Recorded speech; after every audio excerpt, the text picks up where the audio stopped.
ओम शांति। सुनते हैं बाप दादा से आज की मीठी मुरली। बाबा कह रहे हैं, मीठे बच्चे, तुम आत्माओं को अपना अपना रथ है। मैं हूँ निराकार।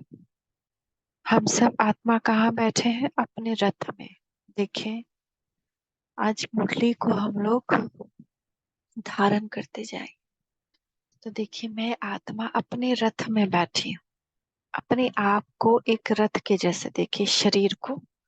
ये शरीर मेरा रथ, जिसके 5 घोड़े हैं। कान, आँख, नाक, मुंह, हाथ, और ये शरीर मेरा रथ। मैं आत्मा रथी हूँ। तो बाबा कह रहे हैं, तो आत्माओं को अपना अपना रथ है। हम सबको अपना अपना एक रथ दिया है प्रकृति ने। मैं हूँ निराकार।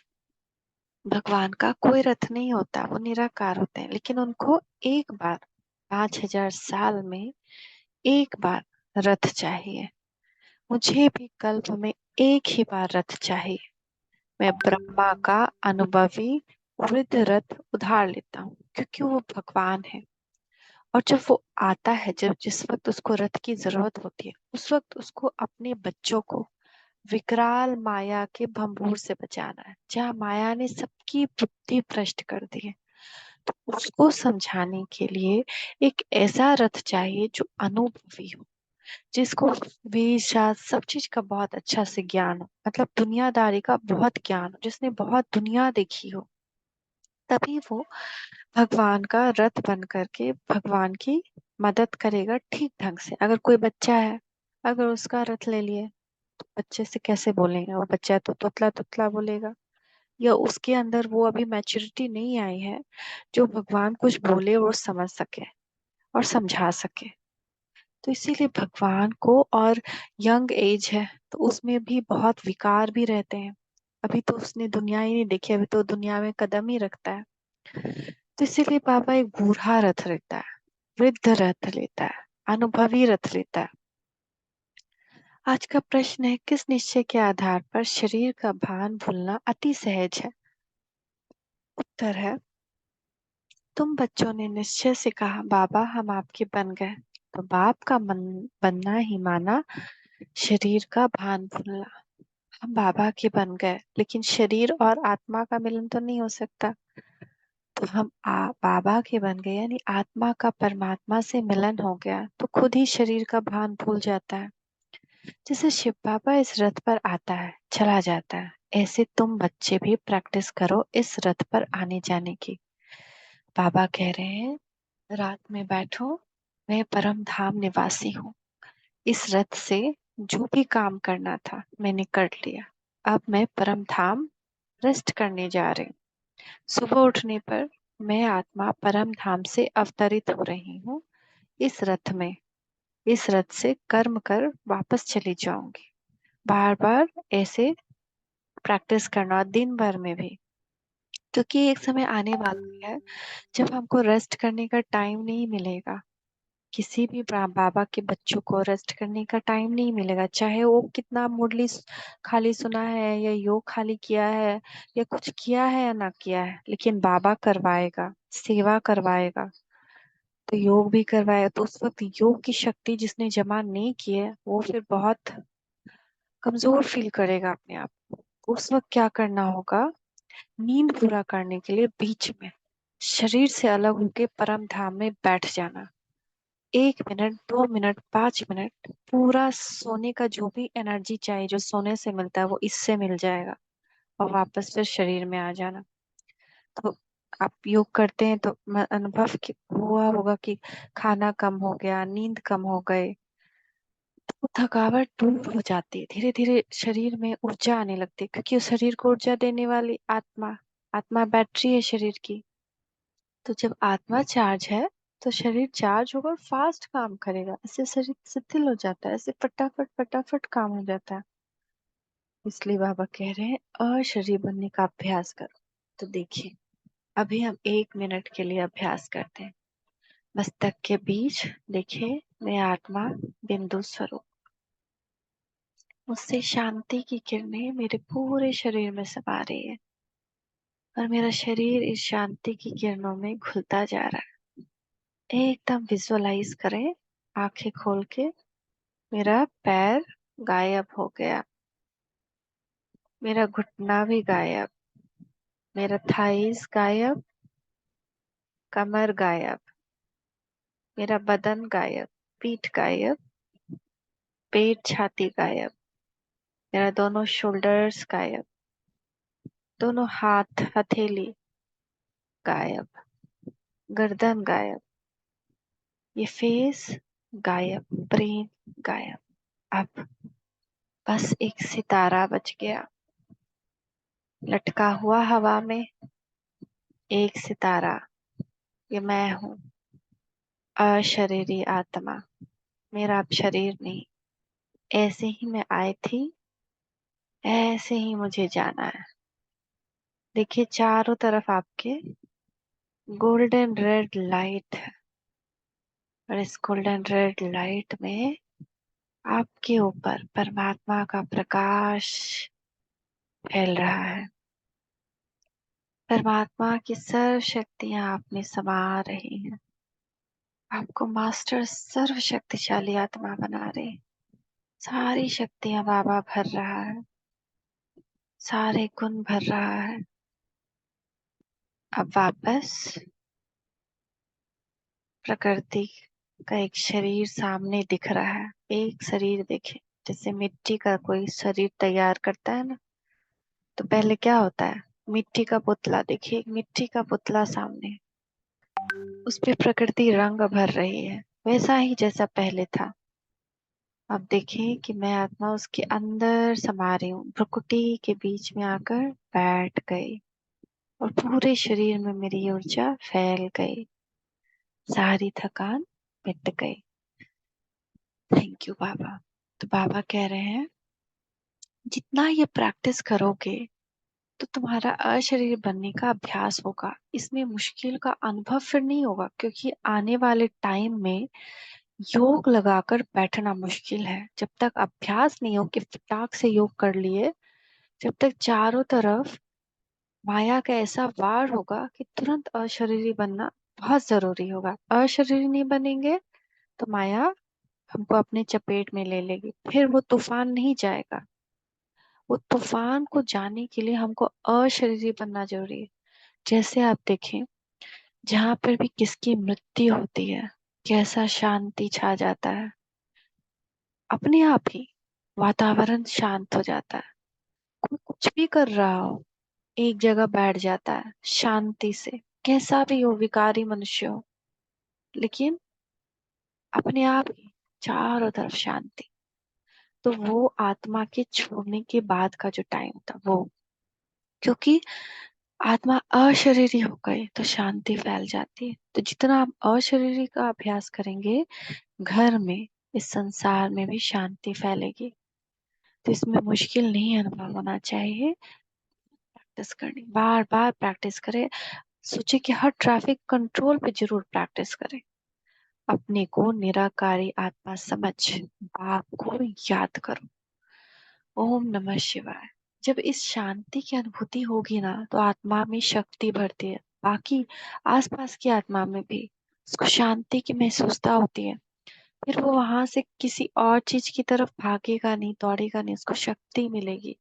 माया इसी में फिर वार करती है। हम ही फिर कमजोर पड़ने लगते हैं। हमारी शांति गायब, फिर दूसरी आत्मा की तो होगी ही। तो हमको अपनी शांति को अटल अखंड बनाना है, कि किसी के लिए स्नेह उमड़ता रहे, घुमड़ता रहे। जैसे कृष्ण का गायन है, अपने आप को कृष्ण ही समझे कि कैसे वो इतने मधुर बने कि उनका दुनिया गुणगान करती है। यह अधरम मधुरम चलितम मधुरम मधुराधिपते अखिलम मधुरम। इतना मधुर बनना है कि दुनिया मेरा गुणगान करे कि वाह कितने मधुर आत्मा है ये। ओम शांति। शिव बाबा बच्चों को इस ब्रह्मा के रथ द्वारा समझाते हैं, क्योंकि बाप बच्चों से पूछते हैं मुझे अपना रथ तो है ही नहीं, मुझे रथ तो जरूर चाहिए। जैसे तुम हर एक आत्मा को अपना रथ है ना, ब्रह्मा विष्णु शंकर का भी सूक्ष्म शरीर है ना, लक्ष्मी नारायण आदि सब आत्माओं को शरीर रूपी रथ है जरूर, जिसको अश्व कहते हैं। अश्वमेघ यज्ञ जिसमें सबके शरीर स्वाहा होने हैं। है तो मनुष्य ना, मनुष्य की ही बात समझाई जाती है, जानवरों की बातें जानवर जाने। यहाँ तो मनुष्य सृष्टि है तो बाप भी मनुष्य को बैठ समझाते हैं। अब ऐसी मनहूस घड़ी दुनिया में आई है, मनहूस नहीं कहे, दोनों है। जो अज्ञानता में उनके लिए मनहूस, कि बगल में जो डॉग्स हैं सुबह सुबह से ही रोना स्टार्ट कर देते हैं, और कितने दिन से रो ही रहे हैं। ये कितना उनको दुख है। तो ऐसा दुनिया का टाइम आ गया, किसी को खुशी नहीं, जानवर को भी खुशी नहीं। तो उसकी खुशी के निमित्त हम हैं। हम जितना खुश बाबा से योग कर, जितना योग करेंगे उतना खुश रहेंगे, चाहे सिचुएशन कैसा भी आए। योग है बाबा से तभी खुशी रह सकती है, नहीं है तो नहीं रह सकती। तो जितना हम खुश रहेंगे उतना ही खुशी सब में ला पाएंगे, क्योंकि खुशी के लिए ही सब मनुष्य गलत रास्ते पे जा रहा है। चाहे वो कोई भी रास्ते पे जाए, चाहे वो किसी वर्क में जाए, या कहीं किसी स्थान पे जाए, या किसी आदत में जाए, वो खुशी खोज रहा है, वो शांति खोज रहा है, वो सुख खोज रहा है जो हम सब से नहीं मिल रहा। क्यों? क्योंकि हम सब भी कांटे बन गए। तो हमको वो सुख, वो फूल बनना है बाबा का, जो सबको सुख दे, सुख की अनुभूति कराए, मुख से नहीं। सिर्फ मुख से नहीं, मुख को तो बिल्कुल अब शांत कर देना है, मुख से अब कुछ नहीं होने वाला। अंदर से वाइब्रेशन निकले, योग का बल इतना हो। तो बाबा कहते हैं मनुष्य की ही बात समझाई जाती, जानवरों की बात जानवर जाने। यहाँ तो मनुष्य सृष्टि है तो बाप भी मनुष्य को बैठ समझाते हैं, मनुष्य में जो भी आत्मा है उनको बैठ समझाते हैं, डायरेक्ट पूछते हैं।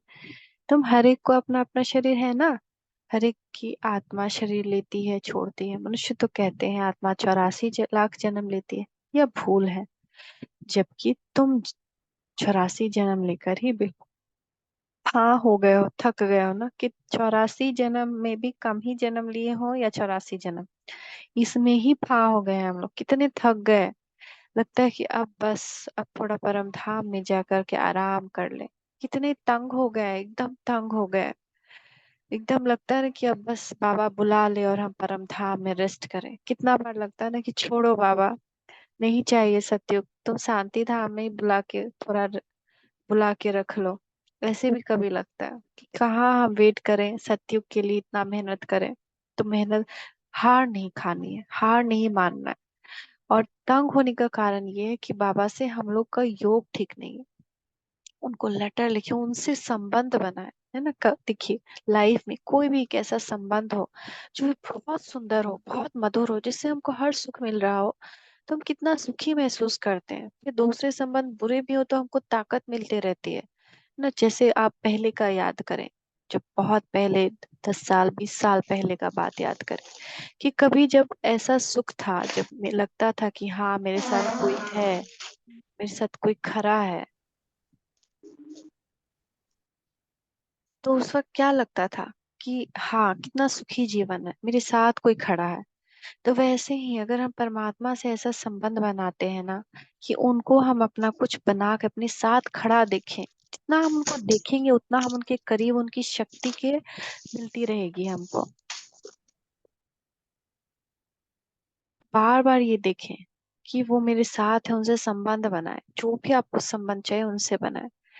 तो जब वो एहसास, वो सुख, वो प्यार का जो फ्लो है आप में होता रहेगा ना, तो फ्लो होने के कारण आपका जो है शक्ति मिलती रहेगी दुनिया में जूझने की। स्नेह शक्ति से आप थके हुए नहीं फील करेंगे, तंग नहीं फील करेंगे। तो आप कह रहे हैं 84 लाख जन्मों की तो बात ही नहीं, यह है मनुष्य के गपोड़े। तो बाप समझाते हैं तुम आत्माओं को अपना अपना रथ है, मुझे भी तो रथ होना चाहिए ना। मैं तुम्हारा बेहद का बाप हूँ। गाते भी हैं पतित पावन ज्ञान का सागर। तुम और कोई को पतित पावन नहीं कहेंगे, लक्ष्मी नारायण आदि को भी नहीं कहेंगे। पतित पावन लक्ष्मी नारायण भी नहीं है, उनको तो पावन बाबा बनाते हैं, तब तो वो लक्ष्मी नारायण बनते हैं। पतित सृष्टि को पावन बनाने वाला, अर्थात पावन सृष्टि स्वर्ग का रचयिता परम पिता परमात्मा बिगर कोई और हो नहीं सकता। सुप्रीम फादर वही है। बाप जानते हैं तुम नंबरवार पत्थर बुद्धि से पारस बुद्धि बन रहे हो, बाहर वाले मनुष्य ये नहीं जानते। तो बाप समझाते हैं मुझे भी तो जरूर रथ तो चाहिए ना। मुझ पतित पावन को जरूर पतित दुनिया में आना पड़े ना। प्लेग की बीमारी होती है तो डॉक्टर को प्लेगियों के पास आना पड़ेगा। बाप कहते तुम्हारे में 5 विकारों की बीमारी आधा कल्प की है। मनुष्य तो दुख देने वाले हैं। इन 5 विकारों से तुम बिल्कुल ही पतित बन गए हो। तो बाप समझाते हैं मुझे पतित दुनिया में ही आना पड़े। पतित को ही भ्रष्टाचारी कहा जाता है, पावन को श्रेष्ठाचारी कहेंगे। बरोबर तुम्हारा भारत पावन शिष्टाचारी था, लक्ष्मी नारायण का राज्य था, जिनकी महिमा गाते हो सर्व गुण संपन्न। वह सब सुखी थे। ये तो कल की ही बात है। तो बाप कहते हैं मैं आऊं तो कैसे आऊं, किसके शरीर में आऊं? पहले तो मुझे प्रजापिता चाहिए, जो इन सब पूरे विश्व से सबसे श्रेष्ठ हो। ऐसी आत्मा, ऐसा शरीर चाहिए जिसकी आत्मा इस पूरे विश्व में सबसे श्रेष्ठ हो। सूक्ष्म वतन वासी में, सूक्ष्म वतन में ब्रह्मा है ना, तो उसको यहाँ कैसे लाएं?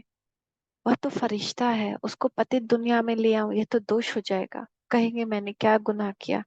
तो हम सब का एक फरिश्ता स्वरूप सूक्ष्म वतन में है। हम सब का, हम सब ब्राह्मण आत्माओं का, जिनको भी फरिश्ता बनना है, देवी देवता धर्म के जो भी हैं, वो सब देवी देवताएं एक हमारा प्रकाश स्वरूप सूक्ष्म वतन में है।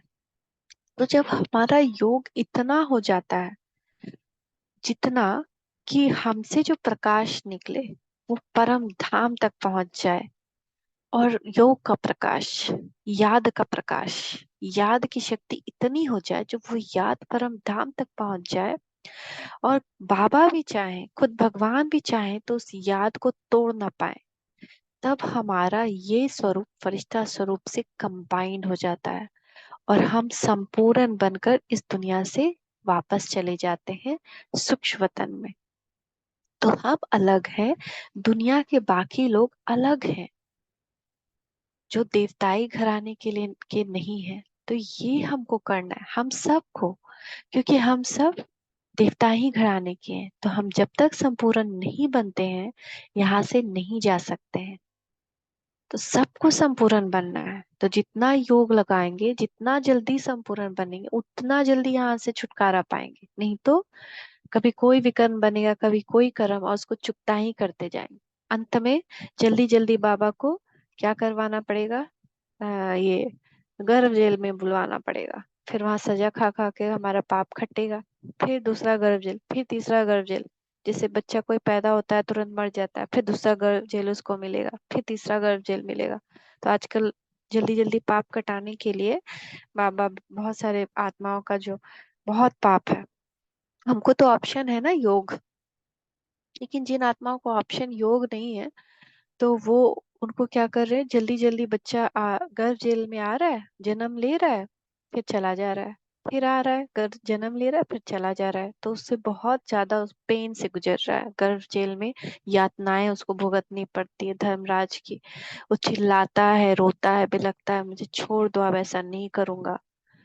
तो इसीलिए हमारे साथ ऐसा अभी नहीं हो रहा है, क्योंकि अभी तक बाबा ने चांस दिया हुआ है कि योग करो, अपना विकर्म विनाश करो। तो हमारा सबका फरिश्ता स्वरूप वहां है, ब्रह्मा बाबा का भी था। तो ब्रह्मा बाबा का जब फरिश्ता स्वरूप वहां था, तो बाबा कहे उस फरिश्ते स्वरूप को यहाँ क्यों लिया? वो बेचारा रोएगा कि मुझे क्यों पति दुनिया में ले आए, तो दोष हो जाए, क्या गुनाह किया। तो जब बाबा योग करते थे नीचे, ब्रह्मा बाबा, तो जो लोग जा सकते थे सूक्ष्म वतन में, ब्रह्मा बाबा नहीं जा सकते थे, लेकिन जिन लोगों को आ, शक्ति मिली थी, भगवान से वरदान मिला था कि वो जा सकते हैं सूक्ष्म वतन में, संदेश ला सकते हैं, वो जाते थे, और बाबा उसको बोलते जाओ देख कर आओ कि ये अभी मैं जैसा हूँ और वहां जो स्वरूप है ब्रह्मा का, अभी दोनों में कितना अंतर है। तो हर समय बाबा बीच बीच में भेजते रहते, तो बोलते, तो शुरू में बोलते थे सब लोग कि अभी तो वहां ब्रह्मा और आप में बहुत अंतर है, वो ब्रह्मा तो एकदम प्रकाश से जगमगा रहा है। फिर एक टाइम आया जब उनके जाने के 3 महीना पहले, ब्रह्मा बाबा के व्यक्त होने के 3 महीना पहले, फिर से बाबा ने गुलजार दादी को भेजा, जाओ बच्ची देख कर आओ कि अब इस ब्रह्मा उस ब्रह्मा में कितना अंतर है। तो जब वो गई और वापस आई तो बोली बाबा अब तो दोनों स्वरूप एक जैसे लग रहे हैं। तब बाबा समझ गए अब उनके अव्यक्त होने का टाइम नजदीक आ गया। मैंने भी देखा है अपना फरिश्ता स्वरूप, इतना प्रकाश से जगमगाता, और अभी जो स्वरूप उसमें जमीन आसमान का अंतर है कि ये विकारी स्वरूप और वो इतना निर्विकारी जगमगाता स्वरूप। तो इस तरह आप सबका एक फरिश्ता स्वरूप सूक्ष्म तन में है। तो आप जब तक उससे मैच नहीं करेंगे अपने आप को योग लगा करके, जब तक आप इस दुनिया से नहीं जा सकते। फिर बाबा मैच कराने के लिए, विकर्म विनाश कराने के लिए आप लोग को जन्म दिलवाएगा। तो टाइम कम है ना, किसी को नहीं पता काल कब आ जाए। तो एक एक पल, एक एक क्षण अपने आप को संपूर्ण बनाने बिताइए, क्योंकि ये सब कुछ भी हमारे बदलने से बदलने वाला नहीं। और एक ही सहारा है, योग शक्ति, ज्ञान और योग शक्ति। जितना हो सके कोर्स को कंप्लीट करिए, ये कोर्स है पूरा, अव्यक्त वाणी, साकार वाणी। तो पूरा जितना हो सके पहले का पढ़िए, आगे का पढ़िए, जितना हो सके जल्दी जल्दी फिनिश करिए। नहीं तो क्या होगा, ज्यादा दुख देखना पड़ेगा, क्योंकि आते आते और समय अति में जाएगा, और सबकी अति विकारिका इतना ज्यादा महसूसता की शक्ति सबकी जीरो हो गई है, जीरो, कोई किसी का सहयोग नहीं। अब कोई मरता भी रहेगा तो दूसरा कोई सामने से चला जाएगा अपना, कि हम क्या करें, मर रहा है तो। ऐसा ऐसा सिचुएशन आने वाला, कोई किसी को देखने वाला नहीं। तो इसलिए जितना जल्दी जल्दी हम योग करके फरिश्ता बन जाए, संपूर्ण स्थिति को पाले, तो चले जाएंगे सूक्ष्म वतन में। फिर यहाँ से निकल जाने के बाद हमको कुछ नहीं रहेगा, कुछ भी नहीं अटैचमेंट कि हमको दुख हो किसी का। इनफैक्ट हम बहुत मदद कर सकते हैं सबकी, सबको बहुत शक्ति दे सकते हैं। जैसे ब्रह्मा बाबा साकार में थे तो इतनी मदद नहीं कर पाते थे, लेकिन अव्यक्त हुए तो सब बच्चों को बहुत अनुभव करा रहे हैं अव्यक्त में, और बहुत मदद कर रहे हैं। तो बाबा कह रहे हैं, बाप बड़ी रमणीक बातें समझाते हैं, समझेगा वही जो बाप का बना होगा, खड़ी खड़ी बाप को याद करता रहेगा। बाबा कहते हैं, मैं आता ही तब हूँ जब धरती पर पाप बढ़ जाता है। बाबा आए ही क्यों है, क्योंकि अब किसी से चल नहीं सकता, अब पाप बहुत बढ़ गया है। तो बाप पूछते हैं, बच्चे बताओ, मैं आऊं तो किस तन में आऊं, मुझे चाहिए भी जरूर वृद्ध अनुभवी रथ। यह जो मैंने रथ लिया, बरोबर इन्होंने बहुत गुरु किए हैं, शास्त्र आदि पढ़ा हुआ है।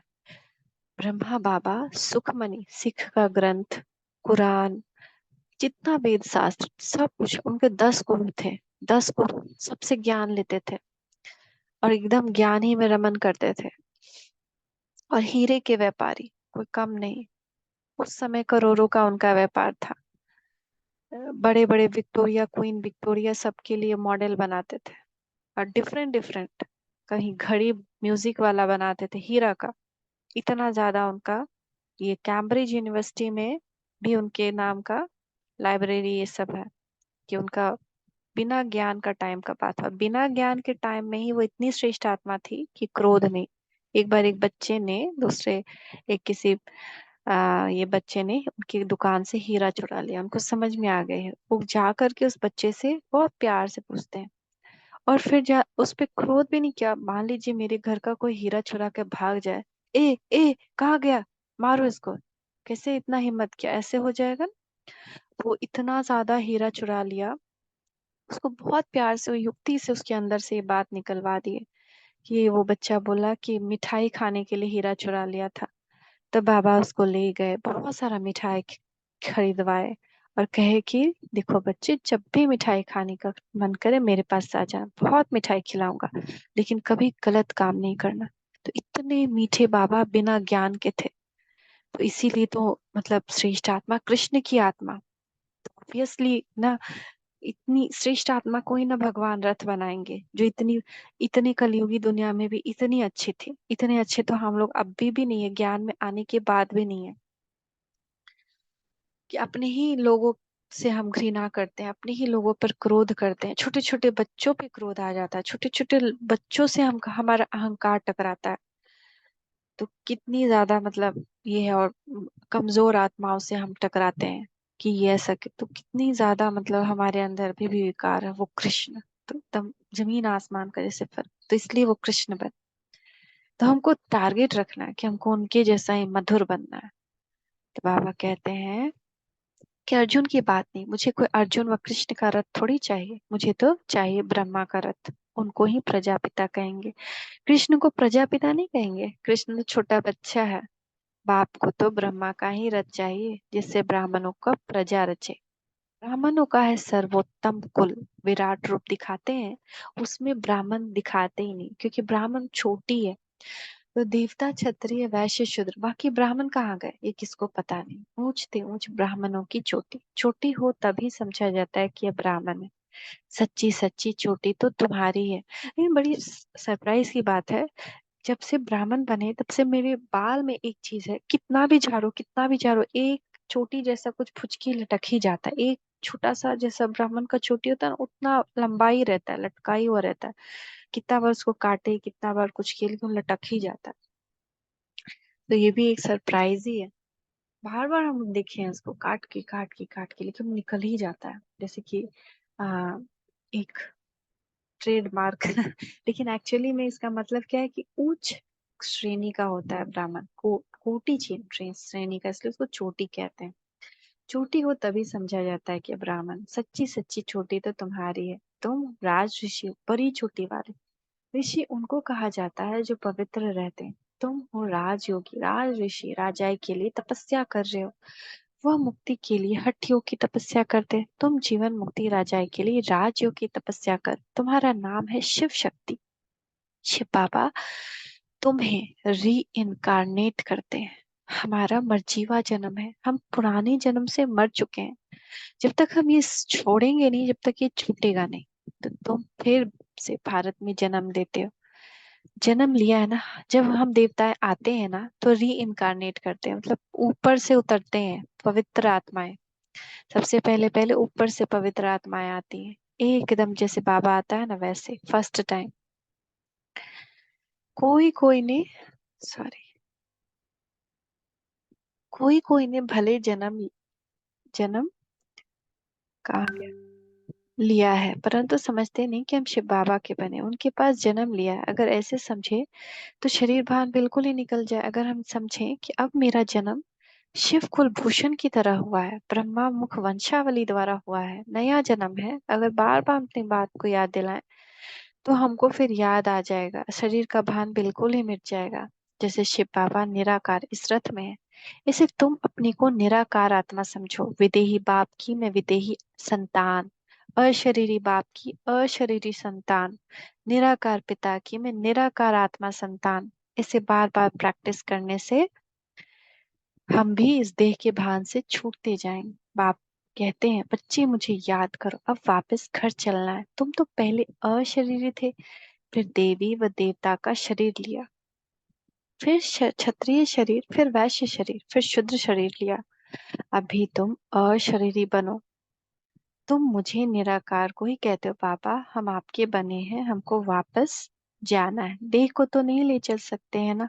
हे आत्माएं, अब मुझ बाप को और स्वीट होम को याद कर। मनुष्य जब विलायत से लौटते तो कहते चलो अपने स्वीट होम भारत में चले, जहाँ जन्म लिया था वहां लौटे। तो ऐसे ही अब हमको क्या याद करना है, चलो अपने स्वीट होम परम धाम चले। अब हमको वहां जाना है, अब घर जाना है। मनुष्य मरते हैं तो जहाँ जन्म लिया उनको वहां ले जाते हैं, है ना। जैसे कोई मरता है, जैसे अगर दुबई में कोई मरा इंडिया का, तो उसको वापस इंडिया लाया जाता है। समझते हैं भारत की मिट्टी का बना हुआ है तो मिट्टी भारत में ही छोड़े। बाप कहते हैं मेरा जन्म भी भारत में है, तो कितना अ, कोई राज है ना, क्यों नहीं उसको वहीं पे दबा दिया जाता है। तो मजबूरी होता है तभी उसको वहीं दबा देते हैं, नहीं तो भारत का जन्मा फिर भारत में ही आता है। तो शिव जयंती भी बनाते हो, मेरे नाम तो ढेर रख दिए हैं। कहते हैं हर हर महादेव, सबके दुख काटने वाला वह भी मैं ही हूँ, शंकर नहीं। ब्रह्मा सर्विस पर हाजिर है, फिर जो स्थापना करते हैं वही विष्णु के दो रूप से पालना करेंगे। मुझे प्रजापिता ब्रह्मा जरूर चाहिए। आदि देव का बरोबर मंदिर भी है, गुजरात में है कहीं आदि देव का मंदिर है, ब्रह्मा बाबा का एक ही मंदिर है पूरे इंडिया में, है पूरी दुनिया में। तो आदिदेव किसका बच्चा है, कोई बताए, उनका बाप कौन था। आदिदेव प्रजापिता ब्रह्मा है, उसका बाप है शिव। यह जगत पिता जगत अम्बा का यादगार मंदिर है। इस आदिदेव ब्रह्मा के रथ में बाप ने बैठ ज्ञान सुनाया है। कोठरी में सब बच्चे बैठे हैं। सभी का मंदिर तो नहीं बनाएंगे। मुख्य है 108 की माला, तो 108 कोठरियां बना दी हैं। उस मंदिर में 108 कोठरी बना दी है, लेकिन 108 की माला है, 108 की ही पूजा होती है। मुख्य है शिव बाबा, फिर ब्रह्मा सरस्वती युगल। वह शिव बाबा का है फूल। जब आप माला देखें तो बीच में एक फूल होता है, वो यादगार है शिव बाबा का। फिर उसके बगल में युगल दाना होता है, वो ब्रह्मा और सरस्वती। उनके अपने शरीर, उनको अपना शरीर नहीं है शिव बाबा। ब्रह्मा सरस्वती को तो अपना शरीर है। माला शरीरधारियों की बनी हुई है। सब माला को पूजते हैं। पूज कर पूरा करेंगे, फिर शिव बाबा को नमस्कार करेंगे, माथा झुकाएंगे, क्योंकि उन उसने इन सब पतित सबको पतित से पावन बनाया, इसलिए पूजी जाती है। माला हाथ में ले बैठ राम राम कहते हैं, परंतु परमात्मा, परमपिता परमात्मा के नाम का किसको पता नहीं। वो शिव राम है, शिव बाबा वही राम है। शिव बाबा है मुख्य, फिर प्रजापिता ब्रह्मा और सरस्वती भी मुख्य है। बाकी ब्रह्मा कुमार कुमारियां जो जो पुरुषार्थ करते रहते हैं, उनके नाम होंगे। आगे चल तुम सब देखते रहेंगे। जब पिछाड़ी होगी तब तुम यहाँ आकर रहेंगे। जो पक्के हो योगी होंगे वही रह सकेंगे। भोगी तो थोड़ा ठक्का सुनने से खत्म हो जाएंगे। कोई का ऑपरेशन देखने से भी मनुष्य अनकॉन्शियस हो जाते हैं। अभी पार्टीशन में कितने मनुष्य मरे, तो आगे चलकर जो पक्के योगी होंगे ना, वही टिक पाएंगे, नहीं तो बाकी सब हार्ट फेल हो जाएगा। जो दृश्य आने वाला है, तो बाबा कहते हैं योग का बल चाहिए, ताकि हम टिक सकें इस दुनिया में और कृष्ण का जन्म देख सकें। तो जैसे कोई कमजोर दिल का होता है, तो ऑपरेशन थिएटर में जाता है तो बेहोश होके गिर जाता है। तो पार्टीशन में कितने मनुष्य मरे, तो जो कमजोर दिल के होंगे वो तो कितने को दिल का दौरा भी पड़ा होगा। वो लोग तो गपोरे मारते हैं कि हमने कोई लड़ाई राज्य ले लिया, परंतु है ना, बहुत लोग कहते हैं ना लड़ाई आ, गांधी ने आजादी दिलाई, कोई खून हिंसा नहीं हुआ, लेकिन कितना हिंसा हुआ, कितने मरे। बाबा कहते सब गपोड़े मारते हैं कि बिना किसी हिंसा के ये हो गया, लेकिन ऐसा तो नहीं, कितने मरे, बात मत पूछो। यह है झूठी माया। अभी सच्चा बाप बैठ तुमको सच सुनाते हैं। बाप कहते हैं मुझे रथ तो जरूर चाहिए। मैं साजन बड़ा हूं तो सजनी भी बड़ी चाहिए। सरस्वती है ब्रह्मा मुख वंशावली। वो कोई ब्रह्मा की युगल नहीं है, ब्रह्मा की बेटी है। उनको फिर जगत अम्बा क्यों कहते हैं? क्योंकि यह मेल है ना, तो माताओं को की संभाल, क्योंकि ब्रह्मा बाबा मेल है ना, मेल आदमी है ना, उनका बॉडी तो मेल का है ना, तो माताओं की संभाल के लिए कोई एक फीमेल भी चाहिए थे ना। सिर्फ वो रहते तो कैसे माताओं की जरूरत या कुछ भी। तो इसीलिए उनको भी रखा, जगत अम्बा को रखा। ब्रह्मा मुखवंशावली, सरस्वती तो ब्रह्मा की बेटी हो गई। अम्मा तो जवान है, ब्रह्मा तो बूढ़ा है। सरस्वती जवान, ब्रह्मा की स्त्री शोभता नहीं, हाफ पार्टनर भी नहीं कहला सकते। अब तो समझ गए हो। तो बाप कहते हैं मुझे इस शरीर का लोन लेना पड़ता है। उधार में तो बहुत लेते हैं, ब्राह्मण को खिलाते हैं, तो वह आत्मा आकर ब्राह्मण के शरीर का आधार लेगी। आत्मा वह शरीर छोड़कर आती है क्या? नहीं। ये तो बच्चों को समझाया गया कि ड्रामा में साक्षात्कार का रस्म रिवाज पहले से नोंद है। यह भी बुलाते हैं, ऐसे नहीं कि आत्मा शरीर छोड़कर आएगी, नहीं। यह ड्रामा में नोंद है। बाबा के लिए यह रथ नंदीगण है। जो बाबा के का रथ है ब्रह्मा, उसी का नाम है नंदीगण। नहीं तो शिव के मंदिर में बैल क्यों दिखाते हैं? तो शिव बैल के ऊपर सवारी करते हैं, यानी शिव जो है ब्रह्मा के तन में आते हैं। सूक्ष्म तन में शंकर के पास बैल कहाँ से आया? वहां तो है ही ब्रह्मा विष्णु शंकर, और वह युगल दिखाते हैं, प्रवृत्ति मार्ग दिखाते हैं। बाकी वहां जानवर कहाँ से आया? मनुष्यों की बुद्धि कुछ भी काम नहीं करती। वहां तो देवता रहते हैं, वहां कोई जानवर नहीं रहता सूक्ष्म तन में। तो वहां शंकर के पास बैल नहीं आ सकता। तो जो आता है मन में सो कहते रहते हैं, जिससे waste of time, waste of energy होती है। तुम कहते हो हम सुपावन देवता थे, फिर पुनर्जन्म लेते लेते हम पतित पुजारी बने। आप ही पूज, आप ही पुजारी। पूज्य और पुजारी कोई भगवान नहीं बनता। उनको थोड़ी 84 जन्म लेने पड़ते हैं। माया मनुष्य को बिल्कुल पत्थर बुद्धि बना देती है। हम सो का अर्थ यह नहीं कि हम आत्मा सो परमात्मा है नहीं। हम सो ब्राह्मण सो देवता बनेंगे, पुनर्जन्म लेते आएंगे।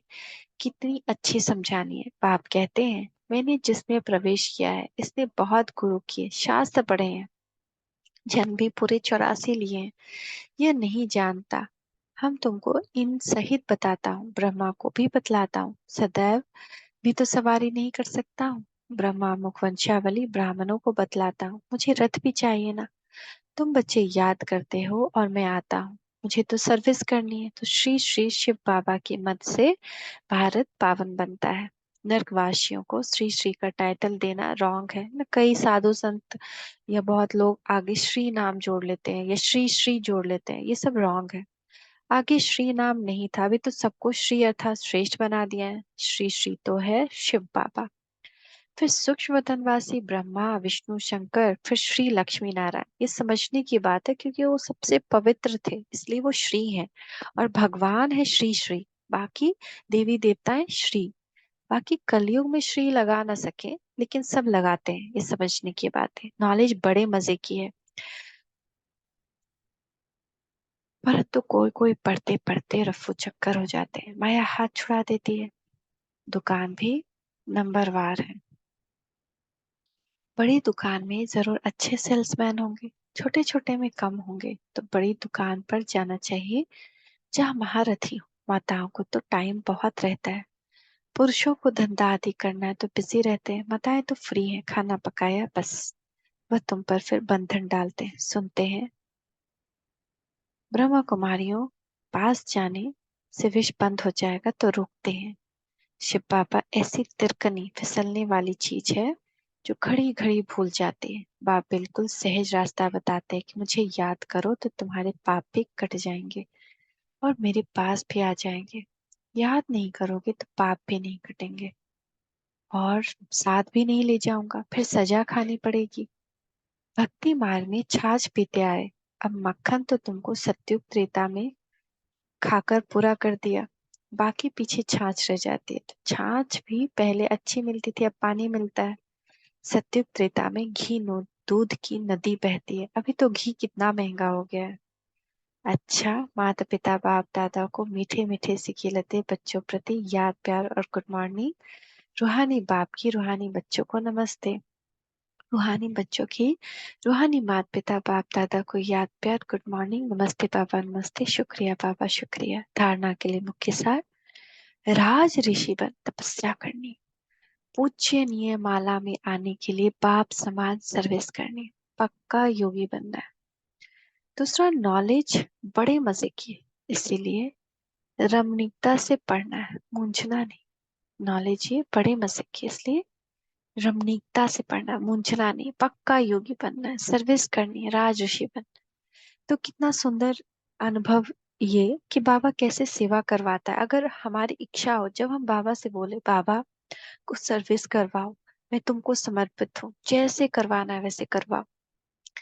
तो यहाँ पे कल से एक राजयोग शुरू हुआ है, एक बगल तो कैसे शुरू हुआ, मम्मी आप थे तभी यहाँ पे नीचे ऐसे ही मन में आया, कुछ भी बनाया तो नीचे सिक्योरिटी जो बैठते हैं उनको कुछ दे दिया खाने को। उस वक्त ड्रामा का ऐसा सीन चला कि उनकी वाइफ यहाँ नहीं थी, तो बहुत खाने की दिक्कत में थे। तो इसके अश्विन के पापा भी उसको कुछ खिला दे रहे थे और हम भी कुछ बना रहे थे, तो बाबा मेरे द्वारा भी उसको खिलवा दे रहे थे। तो ऐसा टचिंग हुआ, ऐसा कोई प्लानिंग नहीं था कि उसको देना है कुछ भी, ऐसा मन में बाबा संकल्प डालता है। फिर उसके बाद वो तो ठीक हो गया कि उसकी वाइफ आ गई, तो अब वो अपना लंच लेके आता है, सब कुछ लेकर आता है।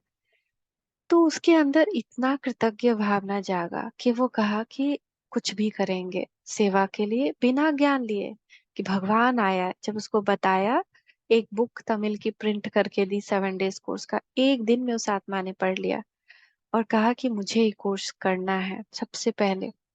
फिर उस आत्मा ने कहा कि इस सेवा के लिए मैं जो भी हो सके करूंगा, जिसको भी बताना तो खुद ही सबको बुला बुला कर।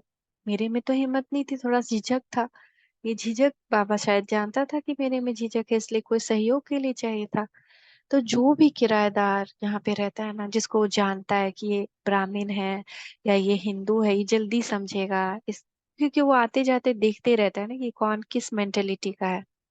तो उसको रोकता है और उसको वो बुक देता है, कहता है आप पढ़ो, और अगर आपको लगता है आपको कोर्स करना चाहिए तो ये मैडम से कांटेक्ट करो, ये राजयोग सिखाती है। और अभी एक आत्मा का राजयोग कोर्स शुरू हुआ है, वो पढ़ी और उसको तुरंत लगा कि हमको करना है कोर्स, और वो आए। फिर कल एक और किसी को उसने दिया, वो ब्राह्मण पति पत्नी, वो बोले कि हम दोनों आएंगे, आपसे बात करेंगे।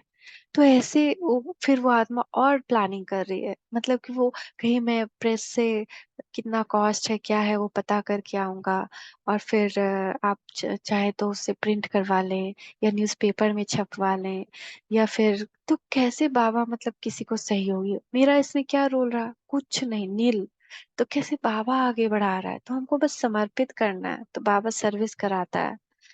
तो राज ऋषिवन तपस्या हमारी क्या है? तपस्या है हमको अपने आप को मधुर बनाना, बस। कई बार बाबा की मुरली में आता है अति मीठा बनना, अति मीठा यानी चाहे कितना भी कड़ेला करवा मेरे सामने आ जाए, कितना भी बड़ी स्थिति खराब हो जाए, मेरा मधुरता कम नहीं, बहुत मीठा, यही तपस्या है, यही तपस्या। तो ऐसा बाबा चमत्कार करने के लिए बैठा, और बाबा के सर्विस में जो ऐसे नाजी नहीं कहता, हाजी का पार्ट निभाता है, कि जो बाबा सामने आए हाजी, जो सामने आए हाजी, ऐसे नाजी नहीं कि कैसे होगा हमसे, मेरे में क्षमता नहीं है, लेकिन करवाने वाला करवाएगा। तो हाजी का जब हम पार्ट निभाएंगे तो वो शक्ति भरता है, वो बुद्धि भरता है। क्योंकि कल जब वो आत्मा आई, पता नहीं उसको मेरे से ऐसा क्या शब्द मिला, वो कहती है ऐसा लग रहा है जैसे मैं कोई परी का सपना देख रही हूँ, जैसे कोई, मुझे लग रहा है जैसे कि कोई मैं रूहानी सपना देख रही हूँ, एकदम गूज बम्प आ रहा है। तो ये कौन वाइब्रेशन दे रहा है, ये तो वही दे सकता है ना। मेरे से तो दुनिया को कष्ट ही मिला, कांटा ही हम बने, और अभी तक कांटा ही पूरे फूल बने भी नहीं है। तो ऐसे बाबा टचिंग दिलाएगा, बस हमको तैयार होना है। और इसका एवज में बाबा क्या देता है, परिस्थिति को सहज बनाते जाता है, जो भी हमारे जीवन में जो दुख देने वाली चीजें उसको सॉल्व करता जाता है, वरदान देता जाता है, और सब बदलते जाते हैं हमारे चारों तरफ, उनको एहसास होता जाता है कि शक्ति है, कुछ तो है। परीक्षाएं आती है क्योंकि हमको सहन शक्ति की मूर्ति बनना है, हमको दिव्यता की मूर्ति बननी है। तो वो आएगी परीक्षाएं, और हमको विघ्न जीत बनना है, इसके लिए बाबा वरदान और शक्ति भी देता जाता है। जैसे छोटे बच्चे को अगर हम जानते हैं कि उसको चलना नहीं आता, तो हम क्या करते हैं, 10 कदम पीछे जाते हैं और उस बच्चे को छोड़ देते हैं। आ जाओ, आ जाओ मेरे पास, आ जाओ मेरे पास, आ जाओ, आ जाओ, आ जाओ। ऐसे बाबा बुलाता है कि आ जाओ मेरे समान बन जाओ, आ जाओ। तो जब हम आते हैं जाते हैं उसकी तरफ, लड़खड़ाते हैं, गिरते हैं, माया से हार खाते हैं, वो फिर शक्ति देता है, दवाई लगाता है, हिम्मत बढ़ता है। तुम कर सकते हो, तुम मेरे बच्चे हो, तुम मास्टर सर्वशक्तिमान हो। फिर वो पीछे जाता है, फिर वो बोलता है आ जाओ, आ जाओ, आ जाओ। ऐसे वो हमको छोटे बच्चे की तरह आगे बढ़ा रहा है, हमारे अंदर सहन शक्ति डाल रहा है। ये सारी परिस्थिति कुछ नहीं, हम परिवर्तन हो गए ना, उस दिन ये सारा कुछ ऐसे गायब हो जाएगा जैसे कोई सपना था। ये सारी चीजें ही इसीलिए आ रही हैं क्योंकि हम अधूरे हैं। आज का वरदान भी बाबा ऐसा ही दे रहा है। बाबा कह रहा है मीठे बच्चे, वैरायटी अनुभूतियां द्वारा सदा उमंग उत्साह से भरपूर रहने वाले विघ्न जीत भवा। रोज अमृत वेले सारे दिन के लिए वैरायटी उमंग उत्साह की पॉइंट्स बुद्धि इमर्ज करो, हर दिन की मुरली से उमंग उत्साह की पॉइंट्स नोट करो, कि क्या सुनकर तुमको बहुत सुंदर लगा, एकदम हिम्मत आ गया, वो पॉइंट नोट कर लो। वह वैरायटी पॉइंट्स उमंग उत्साह बढ़ाएगी। जब भी दिल उदास होने लगे, हिम्मत घटने लगे, नाउमीदी आने लगे, वो पॉइंट्स फिर से पढ़ें। मनुष्य आत्मा का नेचर है कि वैरायटी पसंद आता है, इसीलिए चाहे ज्ञान का पॉइंट मनन करो या रूह रिहान करो, वैरायटी रूप से जीरो बन अपने का हीरो पार्ट की स्मृति में रखो, कि मैं बिंदु जीरो आत्मा, मेरा इस सृष्टि पे हीरो पार्ट है।